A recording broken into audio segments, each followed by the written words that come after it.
वंदना यादव अपने YouTube channel पे आप सबका स्वागत करती हूँ दोस्तों। एक कजरी गीत लेके आ रही हूँ। अच्छा लगे तो लाइक सब्सक्राइब कमेंट करना दोस्तों। कैसा लगा मेरा कजरी गीत?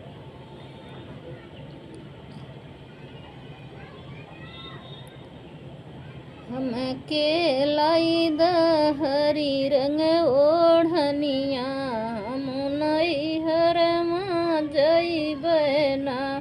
हम के लाई द हरी रंग ओढ़निया, हम नैहर मा जइबना। हम के लाई द हरी रंग ओढ़निया, हम नैहर मा जइबना। हम के लाई द हरी रंग ओढ़निया, हम नैहर मा जइबना। कैसे धना जइबू नैहर मा, बढ़ी गईन नदिया नरवाना। कैसे धना जबू नैहर मा, बढ़ी गईन नदिया नरवाना।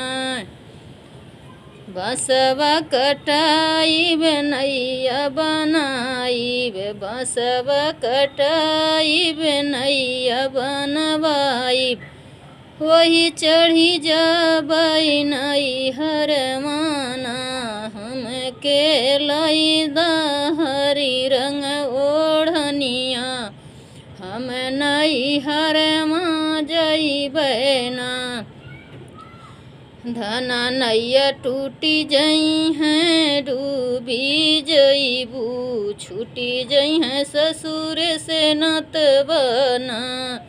धना नैया टूटी जई हैं, डूबी जइबू, ससुर से टूटी जई हैं नतबना। सैया हमें लाई द हरी रंग ओढ़निया, हम नैहर मा जइबना। हमें डूबी जइबै हो त जुड़ी जई हैं नतवना। ससुर से जुड़ी जई हैं नतवना। हमें के लाई द हरी रंग ओढ़निया, हम नैहर मा जइबना। नमस्ते। अच्छा लगा तो लाइक सब्सक्राइब कमेंट करना।